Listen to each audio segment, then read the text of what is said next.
All right, so our purpose today is pretty simple. We're going to talk about the causes of World War I. We're going to talk about the long-term causes, and then we're going to talk about the short-term or approximate, if you want a fancy academic term there, causes as well. And by the way, sort of our center of conflict today, where we're going to start out, is this region called the Balkans. We've already seen this area lead to conflict. This here's the Dardanelles, and we know that led to the Crimean War, right? So we're going to see more conflict here as well today. All right. So actually, you might be familiar with the proximate cause of World War I. It's really famous. So this dude named Gavrilo Princip, who was a Serbian nationalist, so Serbia, a real small country in the Balkans, he assassinated the heir to the Austro-Hungarian throne, whose name was Archduke Franz Ferdinand, and this happened in the summer of 1914.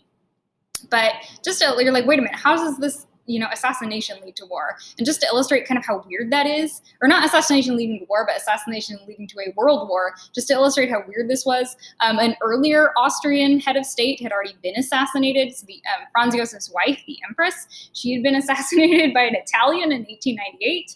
And that that didn't lead to a war between Austria and Italy, let alone a giant world war. So it's like, what's different between 1898 and 1914? What happened there? So World War I was really the result of kind of all of these long-term causes, a lot of which we've already discussed, all kind of coming to a head. So we're going to go through them kind of in a logical order, or at least I think logical. So we're going to talk about nationalism, internal conflict, militarism, and the alliance system. And then we'll talk about some sort of like very specific political tensions in the Balkan Peninsula.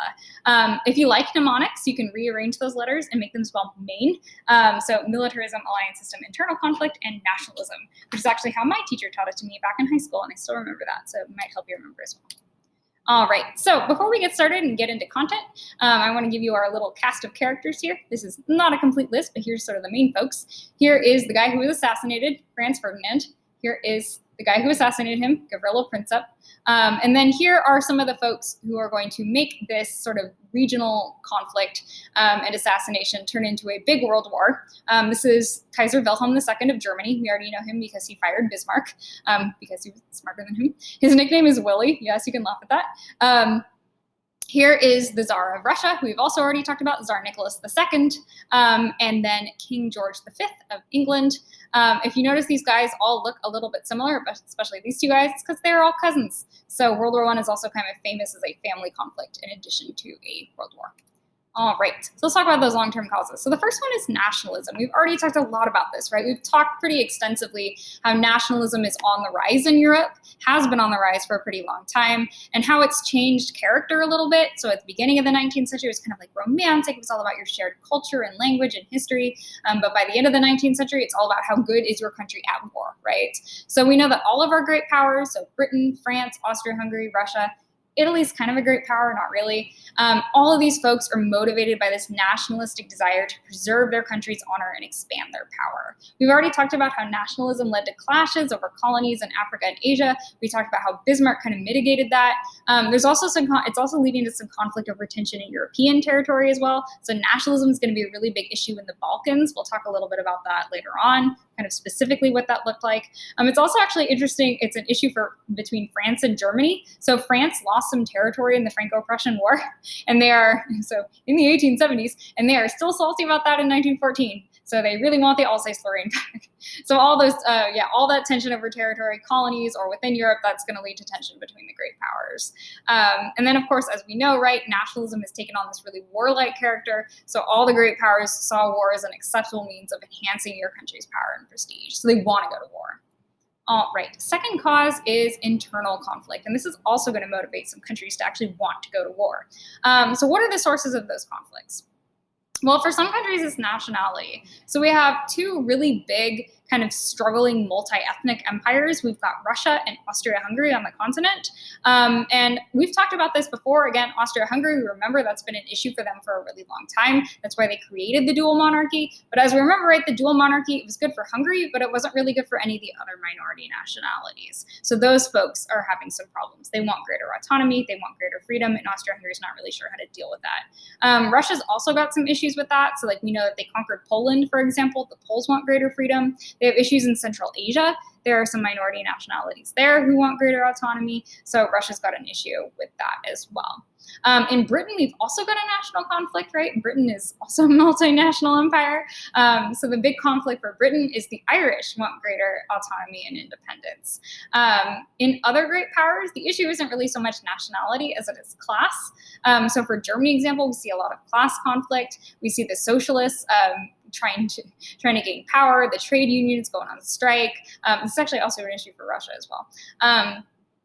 And so we saw in Germany, for example, Bismarck, again, tried to mitigate this a little bit by passing social welfare legislation, but for a lot of folks, it was too little, too late. So lots of conflict over class. Well, how does this contribute to war? Well, a lot of the governments of these countries decided, or they hoped, that having a good war would get everyone together and get everyone on the same page and help unify everyone against a common enemy. And then, again, that just motivates people to go to war. All right, long-term cause number 3 is militarism. So we kind of alluded to militarism. Let's define it formally. It's the belief that a country should maintain a strong military and be willing to use it. European states, in addition to becoming more nationalistic, are also becoming more militaristic at the end of the 19th century. So the great powers, they're building up their militaries, they're purchasing military equipment, increasing the size of their militaries through drafting people. So militaries are getting bigger, right? And if you've got a toy, you want to use it, right? A really good example of this, by the way, is Kaiser Wilhelm II. He was like really famous. He was like obsessed with increasing Germany's navy. He was a big fan of Britain. He saw their navy and he's like, why can't Germany have that? I want that. And he was so obsessive about this that even some of his allies were like, dude, you're kind of scaring everybody. So how did militarism contribute to war? So I'm actually going to quote this from your textbook because I think it's a really good description of how it led to war. So militarism contributed to war because it, quote, not only highlighted tensions in Europe, or heightened tensions, excuse me, but made it inevitable that if war did come, it would be highly destructive. So 2 pieces here, right? First of all, it's making everybody anxious. Everyone sees everyone amassing weapons and they're like, ooh, that doesn't make me feel good. But it also kind of ensures that, again, like once people actually go to war, well, they've got all these weapons now. So of course they're going to use them. The war is going to be really destructive. Now there's also another piece to this, right? So the increasing size and importance of militaries gave military leaders or generals and like really, really great political power. So we have all these generals develop these really elaborate military plans. And governments invested a lot of money into them. So once war came, governments really wanted to follow these military plans to the letter because they spent all this money on them already. This is going to be a really big issue for Germany and for Russia, and we'll talk about this more a little bit later on. Right, long-term cause number 4 is the alliance system. So around the turn of the century, we see 2 really big kind of blocks develop in Europe. On the one hand, we've got the Triple Entente, or the Allies. So that's Britain, France, and Russia. And then we've got the Triple Alliance, also called the Central Powers. That is Germany, Austria-Hungary, and Italy. Now, I know that's really confusing, not because, for one reason, you're like, wait, Germany and Austria, they went to war with each other. Now they're friends? Yes, now they're friends. But also the naming, right? So the Triple Alliance, you'd expect them to be called the Allies. They're not. They're the Central Powers. It's confusing. They can't name things. Such is life. So we're just going to roll with that. Well, how does this lead to war? Actually, I want to illustrate too, if you think about the geography of this, Germany and Austria-Hungary, well, they're called the Central Powers because they're central, but notice that they're surrounded. So like Germany's got France on one side, Russia on the other. So you can see how that would contribute to tension. But the alliance system also contributed to war because all these countries have pledged to defend each other in the event of a war, right? So what this means is that kind of any localized conflict between 2 great powers, so for example, suppose that Austria-Hungary and Russia were to get into a conflict, the alliance system ensured that any kind of local conflict would become a much broader conflict that involved everybody in Europe. And of course, everybody's got colonies, so you can see how that would make a European conflict a world war. All right, so now we're going to talk about the third or last final sort of long-term cause, which is the crisis in the Balkans. And we've already kind of talked about this, right? So we know the Ottoman Empire is on the decline. They're really on the decline. They've been on the decline for a long time. And that creates this power vacuum in the Balkans, that little peninsula right by the Ottoman Empire, right? So in 1912 and 1913, that tension erupts into 2 Balkan Wars. So in the first war, we've got all these little Balkan states. They band together, they push out the Ottoman Empire for good. Great, everything's awesome, right? No. Second Balkan War, all these coalition members start to go to war with one another. Their alliance falls apart, motivated, of course, by nationalism.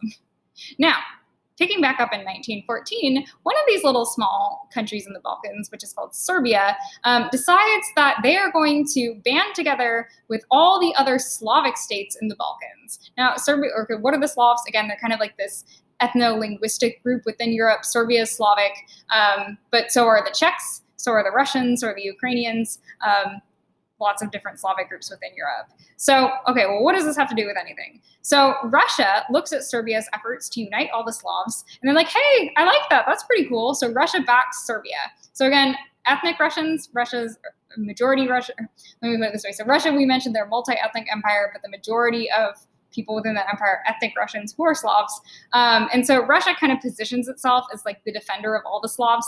They're kind of like, I'm the big brother Slav, Serbia is my little brother, Czechs are my little brother, Ukraine's my little brother, everyone. So Russia's basically like, I'll protect you, Serbia. If anyone gets in your way, I will beat them up. And Serbia likes this, of course, right? Now, Austria-Hungary is looking at all of this, and they're like, I do not like that at all. So they oppose Serbia. Well, why, right? So Austria-Hungary, a lot of their minority nationalities, like the Czechs, are Slavic. So basically what Austria-Hungary do, they look at Serbia and they're like, Serbia's trying to unite all the Slavs. If they do that, they're going to take some of our territory. That's not good, right? So kind of what this means, right, is there's kind of two big like stress points or areas of tension, areas of weakness in Europe. Austria-Hungary and Serbia, on the one hand, they're ready to go to war with one another. Austria-Hungary and Russia, they're ready to go to war with one another, right? Because Russia and Serbia are friends. Okay, well, how does this erupt into war? So let's talk about that last final proximate cause, right? The short-term cause. So on June 28th, 1914, Franz Ferdinand is visiting Sarajevo in Serbia, and he is assassinated by Gavrilo Princip, who is a member of this nationalist terrorist group called the Black Hand. So the Austrians immediately freak out, right? Emperor Franz Joseph is 83. He needs someone to succeed him, and his other potential heir, his son, is already dead. So he's like, oh my God, what am I going to do, right? And of course, Serbia, he's like, oh no, Serbia is agitating. That's going to cause some nationalistic problems for us, right? So the Austrians actually, or I don't even think we know in the present, the Austrians didn't know if the Serbian government knew anything about the Black Hand beforehand. So they didn't know that this terrorist group existed, let alone if they were going to assassinate Franz Ferdinand. But the Austrians realized they could use this moment to kind of end Serbia once and for all. So problem though, Austria knows that they invade Serbia, Russia is going to attack Austria, right? Because Russia and Serbia are friends. So what does Austria do? Well, they have some powerful friends of their own, right? So they reach out to their German allies for support. So Kaiser Wilhelm, he's like, hey, Austria, whatever you need, I got it.